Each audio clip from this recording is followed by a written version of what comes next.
നമസ്കാരം. ഇന്നത്തെ കോക്ടെയിൽ തുടങ്ങുകയാണ്. ഏവർക്കും സ്വാഗതം. ഈ BJP-ക്കാർ ഇതെന്തൊരു തമാശയാണ്. കേന്ദ്രത്തിൽ അധികാരം ഇനി 3-4 മാസം മാത്രമേ ബാക്കിയുള്ളൂ. എന്നാൽ അഹങ്കാരത്തിന് എന്തെങ്കിലും കുറവുണ്ടോ? അവരുടെ അധികാരം നിലനിർത്താൻ പറ്റുമോ എന്ന് തന്നെ നിശ്ചയമില്ലാതിരിക്കുമ്പോഴാണ് ഒരു സംസ്ഥാനത്തെ പിരിച്ചുവിടും എന്നും പറഞ്ഞ് ഭീഷണിയുമായി നടക്കുന്നത്.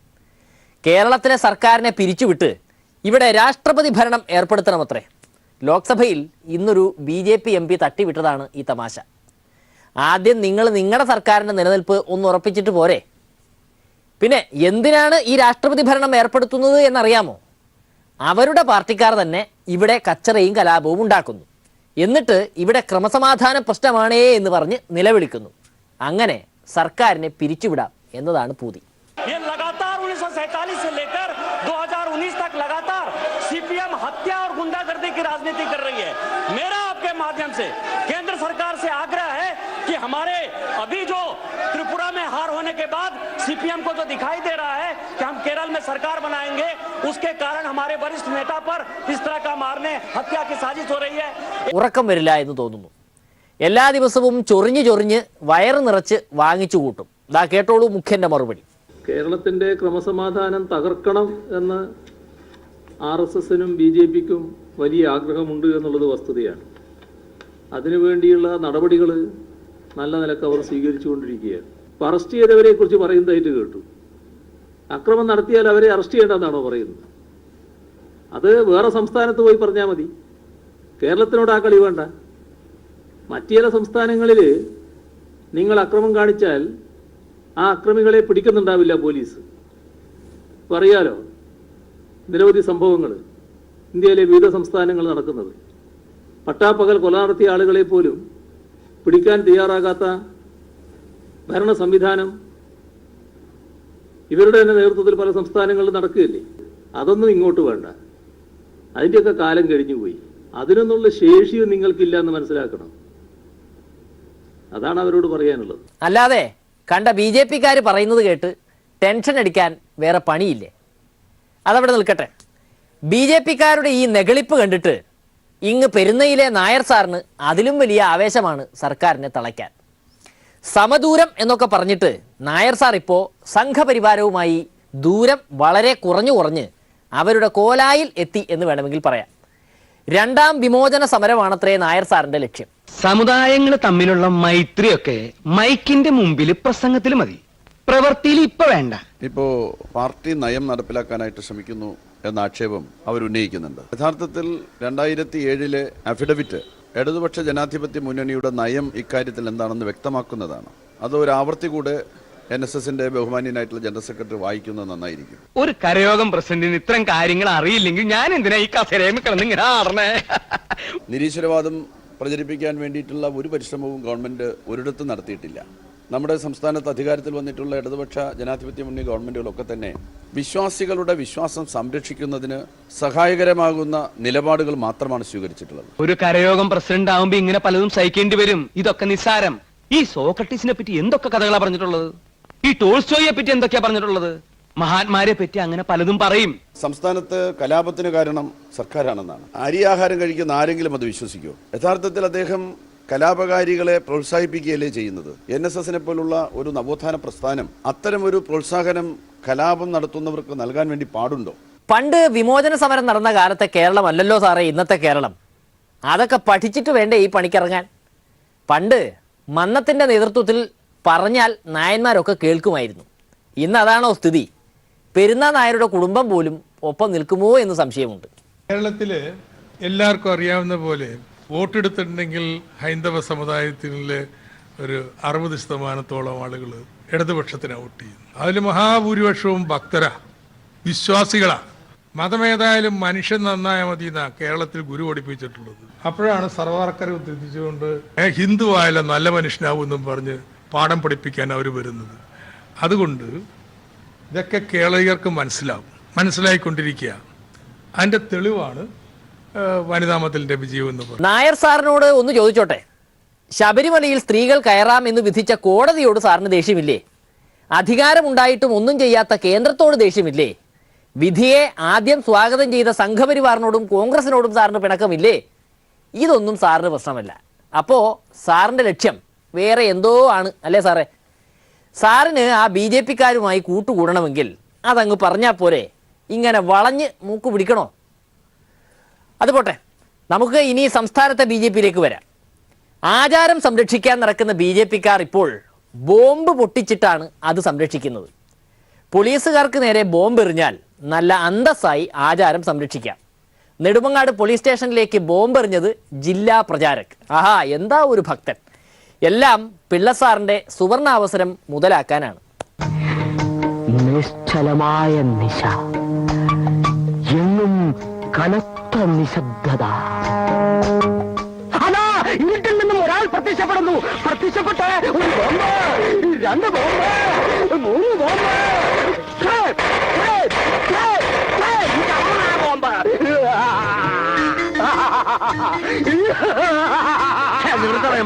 ഹർത്താലും പ്രഖ്യാപിച്ച് നാട്ടിൽ കൂടെ സംഘികൾക്ക് വിലസി നടക്കാൻ കഴിഞ്ഞിരുന്ന കാലമൊക്കെ കഴിഞ്ഞു. നാട്ടുകാർ തന്നെ അവരെ തല്ലി ഓടിക്കുന്നതാണ് ഇപ്പോഴത്തെ ട്രെൻഡ്. പോരാത്തതിന് പോലീസിന്റെ വക വേറെയും.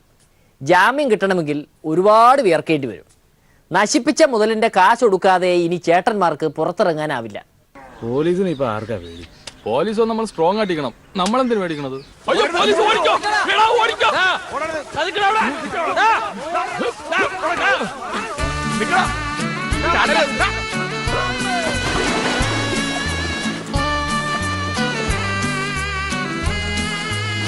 അയ്യോ,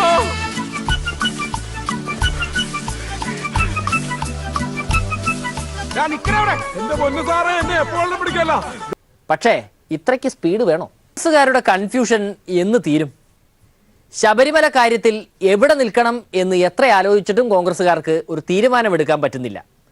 ഇക്കാര്യത്തിൽ നിങ്ങളുടെ നിലപാട് എന്താണ് എന്ന് ചോദിച്ചാൽ കേന്ദ്ര നിലപാട് വേണോ, സംസ്ഥാന നിലപാട് വേണോ, അതോ പ്രാദേശിക നിലപാട് വേണോ എന്നാണ് നേതാക്കൾ ചോദിക്കുന്നത്.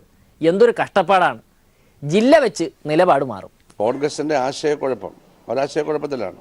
അവരെ അയോധ്യയിൽ കൊണ്ടുവരുന്നത് പോലെ ഒരു ഓർഡിനൻസ് കൊണ്ടുവരണമെന്നൊക്കെ അവരുടെ ഇടയിൽ ചർച്ച നടക്കുകയാണ്. അതൊന്ന് ആലോചിച്ച് നോക്കാം. ഇവരെന്തെങ്കിലും ആലോചിക്കുന്നുണ്ടോ? സംസ്ഥാന ഗവൺമെന്റിന്റെ വിശ്രുതമായിട്ടുള്ള ഒരു ദേവാലയം കേന്ദ്ര ഗവൺമെന്റ് ഏറ്റെടുക്കാൻ പറയുകയാണ്. നാളെ കേരളത്തിൽ തന്നെ ഏറ്റെടുത്ത് എന്ത് ചെയ്യും? ഒരു കേന്ദ്ര ഭരണ പ്രദേശം അവിടെ പ്രഖ്യാപിക്കുന്നത് എന്ത് ചെയ്യും? ഭരണഘടന അങ്ങ് മാറ്റുന്നു, ഭൂരിപക്ഷം കിട്ടിയാൽ. ഈ കോൺഗ്രസിന്റെ തലയിൽ വല്ല ബുദ്ധിയുണ്ടോ? കൺഫ്യൂഷൻ തീർക്കണമേ, എന്റെ കൺഫ്യൂഷൻ തീർക്കണമേ, കൺഫ്യൂഷൻ തീർക്കണമേ, എന്റെ കൺഫ്യൂഷൻ തീർക്കണമേ.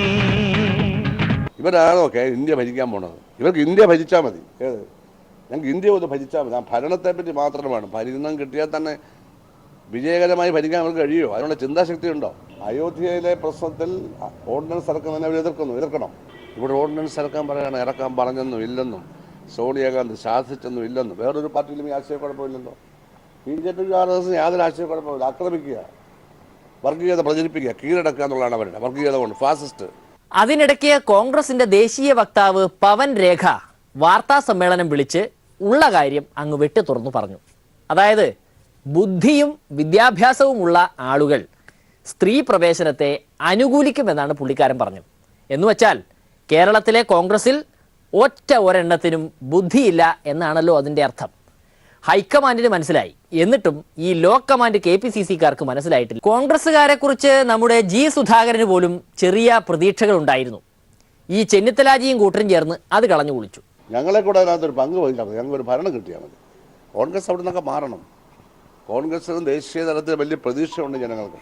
വ്യക്തിപരമായിട്ട് എനിക്ക് പ്രതീക്ഷയൊന്നുമില്ല. എനിക്ക് അവർ വന്നാലും അവരെത്രമാത്രം നന്നാവുമെന്നുള്ളത് കണ്ടറിയേണ്ട കാര്യമാണ്. ഇവിടെ പറയാൻ പറ്റില്ല, പഴയ സ്ഥിതിയല്ലല്ലോ. പക്ഷെ ആ പ്രതീക്ഷയ്ക്കനുസരിച്ചല്ല പ്രവർത്തിക്കുന്നത്. അപ്പോഴും ചെന്നിത്തലാജിക്ക് സംഘപരിവാരത്തെ കുത്താൻ വലിയ പേടിയാണ്.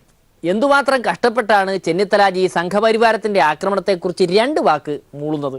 അല്ല, ഞാനൊരു കാര്യം ചോദിക്കട്ടെ. അവര് പറയുന്ന പോലെ പ്രവർത്തിക്കാണ്ടിരിക്കുകയാണോ ഞങ്ങള്? ഇവിടെ RSSനെ വളർത്താനും BJPയെ വളർത്താനും ഞങ്ങളെ ദുർബലപ്പെടുത്താനും മുഖ്യമന്ത്രിയാണ് അജണ്ട തയ്യാറാക്കുന്നത്. മുഖ്യമന്ത്രിയുടെ നിലപാടാണിത്. RSS മുഖ്യമന്ത്രിയുമായിട്ടാണ് കൂട്ടുകെട്ട്. അവരെ വളർത്താനുള്ള ജോലി ഏറ്റെടുത്തിരിക്കുകയാണ് മുഖ്യമന്ത്രി. സംഘപരിവാരത്തെ കുറിച്ച് ചോദിച്ചാൽ മാത്രമല്ല, അവർക്കെതിരെ എന്തുകൊണ്ട് 2 വാക്ക് പറയുന്നില്ല എന്ന് ചോദിച്ചാലും ചെന്നിത്തലാജിക്ക് ദേഷ്യം വരും. ഞങ്ങൾ എന്ത് ചെയ്യണമെന്ന് ഞങ്ങളെ പിണറായി വിജയൻ പഠിപ്പിക്കണ്ട. ഞങ്ങൾക്കറിയാം എന്ത് ചെയ്യണമെന്ന്. ഞങ്ങൾ ആരെ അപലപിക്കണം? ഞങ്ങൾ 2 പേരെ അപലപിക്കുകയാണ്. ഇവർ 2 പേരും നമ്മളുടെ കൂട്ടുകെട്ടാണ് നടന്നുകൊണ്ടിരിക്കുന്നത്. അതുകൊണ്ട് ഈ കൂട്ടുകെട്ട് ജനങ്ങൾ തിരിച്ചറിയും. RSSനെ ശക്തിപ്പെടുത്താൻ മുഖ്യമന്ത്രിക്ക് ഒരു അജണ്ടയുണ്ട്. അതാണ് ഇവിടെ നടന്നുകൊണ്ടിരിക്കുന്നത്. ഇനി ജി സുധാകരന്റെ കയ്യിൽ നിന്നും നമ്മുടെ തന്ത്രി വയർ നിറച്ച് വാങ്ങിക്കൂട്ടുന്നതാണ് നിങ്ങൾ കാണാൻ പോകുന്നത്. എത്രയോ കുഞ്ചന്മാർ ശങ്കരാചാര്യന്മാർ എന്ന് പറഞ്ഞ കവിതയില്ലേ വള്ളത്തോളുടെ? ഭാരതാംബേ നിന്റെ വയറ്റിൽ നൂനം അലസിപ്പോയില്ലേ ഈ ജാതി പിശാച് കാരണം? ആ ജാതി പിശാചിന്റെ പ്രതീകമല്ല ഈ തന്ത്രി. അദ്ദേഹം ബ്രാഹ്മണനല്ല, ബ്രാഹ്മണ രാക്ഷസനാണ്. ബ്രാഹ്മണൻ രാക്ഷസനായാൽ ഏറ്റവും ഭീകരനായിരിക്കും. നല്ല പൂർണ്ണാനന്ദ പോലെ ശുദ്ധ ബ്രാഹ്മണനല്ല, രാക്ഷസീയമായ ഹൃദയമാണുള്ളത്. അയ്യപ്പനെ അദ്ദേഹത്തിന് ബഹുമാനമില്ല, സ്നേഹമില്ല, കൂറില്ല. അയ്യപ്പന്റെ കൃപ കൊണ്ടാണ് അന്നം കഴിക്കുന്നതെന്ന് ഓർമ്മയില്ല. ഞാൻ പൂട്ടിയിട്ട് എന്റെ പാട്ടിന് പോകുന്നു പറഞ്ഞു. മന്ത്രിമാർ മുതൽ വഴിയെ പോകുന്നവർ വരെ തന്ത്രിയെ നന്നായിട്ട് കൊട്ടിയിട്ടാണ് ഇപ്പോൾ പോകുന്നത്. ദൈവിക ശക്തി പ്രവഹിക്കുന്നതൊക്കെയാണല്ലോ പറയുന്നത്. എന്ത് പ്രവഹിക്കാൻ? ഏത് ദൈവിക ശക്തി? ഒരു സഹോദരിയെ മ്ലേച്ഛയായി കരുതി ശുദ്ധികലശം നടത്തിയ മനുഷ്യനാണോ? ആണോ എന്ന് ചോദിക്കുകയാണ്.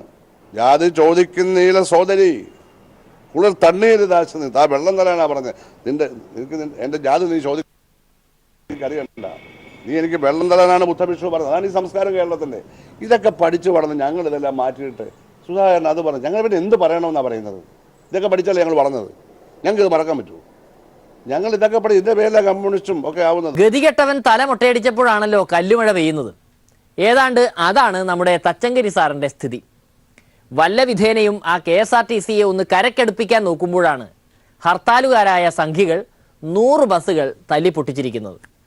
KSRTC തല്ലിപ്പൊട്ടിച്ചാൽ മുഖ്യമന്ത്രിയുടെ കാശാണ് പോകുന്നത് എന്നാണ് സംഘികൾ ധരിച്ചു വച്ചിരിക്കുന്നത്. ഇന്നത്തെ ഹർത്താലിൽ കല്ലേറിനാലും മറ്റ് കാരണങ്ങളാലും കേടുപാടുകൾ സൃഷ്ടിച്ചിട്ട ഈ ബസ്സുകളുടെ സാന്നിധ്യത്തിൽ നടത്തുന്നത് കേരള ജനതയെ, അവരുടെ മനസാക്ഷിയെ ഒരു പ്രത്യേക കാര്യത്തിനായി ഉണർത്തുവാൻ വേണ്ടിയാണ്.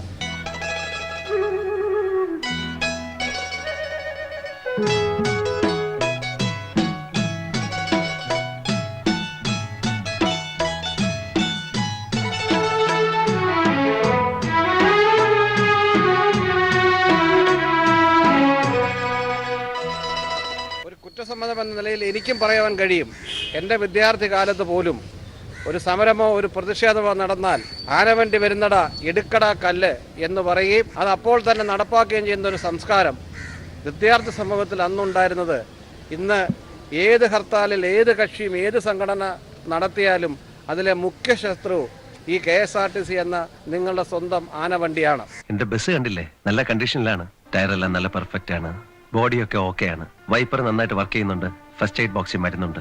ഇനി സാറിന്റെ ഫിറ്റ്നസ് സർട്ടിഫിക്കറ്റ് ഉണ്ടല്ലോ, അതുകൂടെ കിട്ടിയാൽ എല്ലായി. ലാഭകരമല്ലെങ്കിൽ KSRTC പൂട്ടിക്കൊള്ളാൻ വരെ സുപ്രീം കോടതി എന്ന് പറഞ്ഞു. അതിനിടയ്ക്കാണ് സംഘികളുടെ വകയുള്ള ഈ ഉപദ്രവം. KSRTC വണ്ടികൾക്കുള്ള അക്രമവും നഷ്ടവും വർദ്ധിച്ചു വരുന്നൊരു അവസരത്തിലാണ് ഇന്നത്തെ ഹർത്താൽ ഉണ്ടായിരിക്കുന്നത്. ഈ ഹർത്താൽ ഡിക്ലെയർ ചെയ്ത സമയത്ത് അതിന് മുമ്പുള്ള ദിവസം തന്നെ ഏതാണ്ട് 57 ബസ്സുകളോളം ഹർത്താൽ അനുകൂലികൾ അടിച്ചു തകർത്തു. അവർക്കതുകൊണ്ട് എന്ത് നേടി എന്ന് എനിക്കറിയില്ല. ബസ് നന്നാക്കുന്നില്ലേ? നന്നാക്കണം, ഒത്തിരി പണിയെടുപ്പിക്കാനുണ്ട്. ടയർ മുഴുവൻ പോയല്ലോ, പിന്നെ ബോഡിയും ചില്ലും സമയമെടുക്കും. ഇത്രയും ദ്രോഹിച്ചവർക്ക് എന്ത് നേട്ടം ഉണ്ടായേ? അത് എന്റെ സമയദോഷം എന്ന് പറഞ്ഞാൽ മതി. ഇതിനു മുമ്പ് പാൽ, പത്രം, ആശുപത്രി തുടങ്ങിയ അവശ്യ സർവീസുകളെ ഹർത്താലിൽ നിന്ന് ഒഴിവാക്കണമെന്ന് ആവശ്യപ്പെട്ടതുപോലെ തന്നെ KSRTCയെയും കൂടി മാറ്റണമെന്ന് എല്ലാ പ്രമുഖ രാഷ്ട്രീയ കക്ഷി നേതാക്കളോടും ഒരു കത്ത് മുഖേന ഞങ്ങൾ ആവശ്യപ്പെട്ടിരുന്നു. ആ ആവശ്യം ഒന്നുകൂടി ഞങ്ങൾ വിനയപൂർവ്വം ആവർത്തിക്കുകയാണ്. KSRTCക്ക് ഉണ്ടാകുന്ന നഷ്ടം ഈ നാടിൻ്റെ നഷ്ടമാണ്, ഇവിടുത്തെ ജനങ്ങളുടെയാണ്. ഈ വണ്ടികളുടെ ഉടമസ്ഥൻ ഈ കല്ലെറിയുന്ന ഹർത്താൽ അനുകൂലികൾ കൂടെയാണ്. ബസ് തല്ലിപ്പൊട്ടിച്ചാൽ സർക്കാരിന് ഒരു കേടുമില്ല. കേട് മൊത്തം സംഘികൾ ഉൾപ്പെടെ ഇവിടെ യാത്ര ചെയ്യുന്ന യാത്രക്കാർക്കാണ്. ആരാണോ കല്ലെറിയുന്നത് അവർക്ക് തന്നെയാണ് ഇൻഡയറക്ട്ലി നഷ്ടം വരുന്നത്. അതുകൊണ്ട് KSRTCക്ക് ഉണ്ടാകുന്ന നഷ്ടം ഗവൺമെൻറ് ഒരിക്കലും നികത്താറില്ല. അങ്ങനെ ഒരു തെറ്റാണെങ്കിൽ ഗവൺമെൻറ്റിനിട്ടെറിയുന്ന കല്ലാണ് ഇതെന്ന് കരുതുന്നെങ്കിൽ നിങ്ങൾക്ക് തെറ്റിപ്പോയി. കാര്യം KSRTCക്ക് ഇന്നുണ്ടായ 99 ബസ്സിൻ്റെ നഷ്ടം നികത്താനുള്ള ഒരു ചില്ലിക്കാശ് പോലും കേരള സർക്കാർ തരില്ല, അങ്ങനെ തരുന്ന ഒരു ചരിത്രവുമില്ല.